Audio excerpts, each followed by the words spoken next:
Bharatiya Janata party के ticket पर विजयी होकर के आया। मैं अपने आप को मैं विधायक के रूप में यहाँ नहीं लेकर के आया हूँ।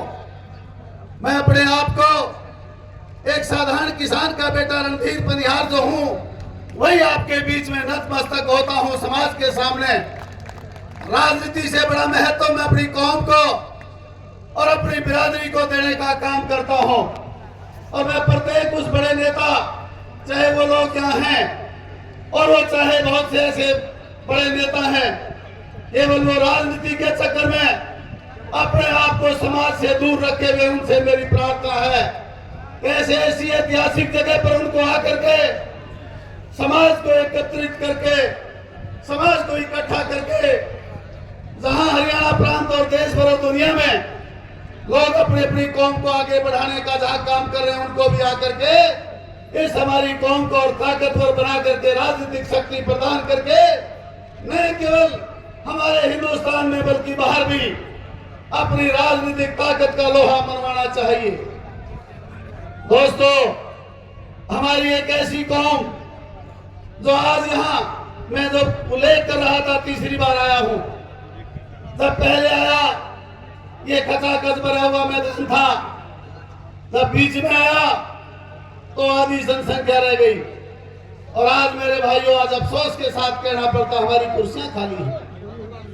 साथियों, के राजनीतिक कार्यक्रम नहीं, ये कमजोरी किसकी है? ये कमजोरी हम सब की है।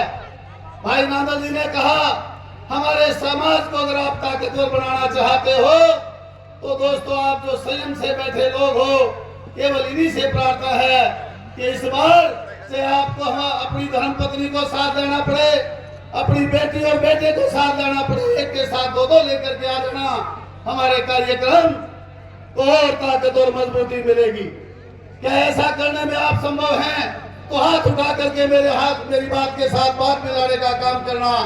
मैं आपका धन्यवादी हूं कि आप ऐसी बात के लिए मेरा समर्थन कर रहे हैं। मैं पुनः आपका धन्यवाद करता हूं। दोस्तों, केवल एक साधारण बात कह करके अपना स्थान लेने का काम करूंगा। आप जानते हैं कि हमारी किसान कौम से हम संबंध रखने वाले लोग, हम जाट समाज के लोग जो हैं, ये केवल किसानी पर निर्भर होने वाले लोग, हमारी एक हम सब की एक सोच हुआ करती थी।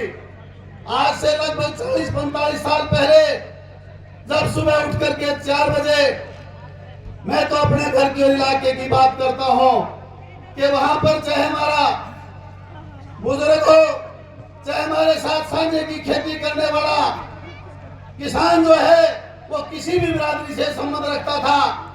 हमसे मिलकर के खेती करने वाला व्यक्ति वो हाथ से या तो बैल की खेती करता था या ऊंट की खेती करके अपने खेत को जोतने का काम करता था। और वो जब जोतने का काम करता था, सुबह 4 बजे जब अपने हत्थे पे हाथ रखता था, हड़ाई जब चाहे बिजाई की हो चाहे बान की हो, वो सबसे पहले कहता था, हे मेरे मालिक, मुझे इतना अन्न देना कि मैं मेरा पेट भर सकूं। केवल मात्र उससे मेरा काम नहीं चलेगा। वो कहता था, मेरा पेट भरने का काम बाद में हो, मैं उस छत्तीस बिरादरी से जुड़ा हुआ व्यक्ति हूं। मेरे साथ खाती भी जुड़ा हुआ है, मेरे साथ लोहार भी जुड़ा हुआ है, मेरे साथ गाय भी जुड़ी हुई है, मेरे साथ कीड़ी मकोड़े भी जुड़े हुए हैं, मेरे साथ पशु और पक्षी भी जुड़े हुए हैं, मेरे साथ समाज के 36 बिरादरी के लोग, चाहे वो जाति चमार हो चाहे उसकी ब्राह्मण हो, ये सब लोग जुड़े हुए हैं। वो खेती नहीं करते। मेरे खेत में इतना अन्न हो कि मैं उन तमाम 36 बिरादरी के लोगों का पेट पहले भर करके मैं वो अन्न मेरे घर में लेकर के आऊं। ऐसी सोच के विचारधारा के लोग, ऐसे किसान लोग, ऐसे बहादुर को आज आप सबको अलग थलग करने का काम ऐसे राजनीतिक षड्यंत्रों के तहत हो रहा है। आप अपने आप को पहचानो।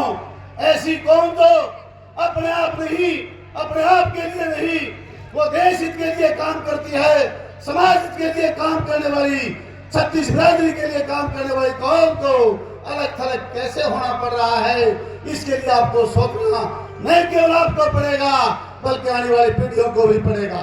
इसलिए दोस्तों, मैं आपसे कहना चाहता हूं क्या बड़े बड़े जो नेता चौधरी वीरेंद्र सिंह जैसे लोग बैठे हैं, ऐसे नेताओं को सोच समझने के बाद सर छोटू राम के राह कदम पर चल करके हमारी कौम जो अलग थलग हो रही है, उस कौम को संगठित करें। मैं अनेकों कौमों के उस कार्यक्रमों में जाता हूं दोस्तों। अगर आप कहें तो केवल 2 मिनट के लिए अपना समय और बढ़ाना चाहता हूं, हाथ उठा करके कहेंगे तो अपनी बात रखूंगा। अनेकों कौमों में जाने का अवसर मिलता है, वहां जब हम देखते हैं, चाहे वो राजनीतिक विचारधारा उनकी अलग अलग हो, परंतु वो इकट्ठे और संगठित होकर के अपनी कौम के लिए एक रहते हैं। मैं एक उदाहरण के द्वारा चौधरी वीरेंद्र सिंह जी आपको कहूंगा कि आप कैबिनेट में वजीर चौधरी भजन लाल जी के साथ हुआ करते थे। आपने बिश्नोई समाज के अनेकों समागमों में जाने का अवसर आपको मिला था। चौधरी भजन लाल जी और मुनीराम कोदारा जी दूर आपस में विरोधी थे, परंतु बिश्नोई समाज को एक नंबर पर हिंदुस्तान में लाने के लिए वो मंचों पर इकट्ठे होकर के राजनीतिक मजबूती और उनकी सामाजिक मजबूती प्रदान करने का काम वो लोग करते थे। आपसे मेरी प्रार्थना है, आप सीनियर आदमी हैं, इसी तरह से समाज के जो लोग हैं, बड़े बड़े नेता किसी भी राजनीतिक दल में हो, उनको इकट्ठा करके आप समाज को मजबूत करने का काम करें, ताकि आने वाली पीढ़ी आपको याद करे। इन्हीं शब्दों के साथ मैं आपका अभिनंदन करता हूँ, वादन करता हूँ। और दोस्तों, किसान का बेटा हूँ, जो भी जिम्मेदारी मेरी लगाएंगे वो पूरा करने का काम करूंगा। तन मन धन से आपके साथ रहूंगा। आशा उम्मीद करता हूँ अगली बार आप किसी प्रदेश के ऐसे मुख्यमंत्री जो प्रदेश में आज बने हुए हैं, उनको बुला करके समाज की ऐसी उनसे कुछ चीजें लो जिससे सरकार से आपको सहायता मिल सके, और या यूनिवर्सिटी जैसी ऐसी कोई चीज उनसे ले जिससे आपका समाज को भला हो सके। बहुत धन्यवाद, शुक्रिया, जय हिंद।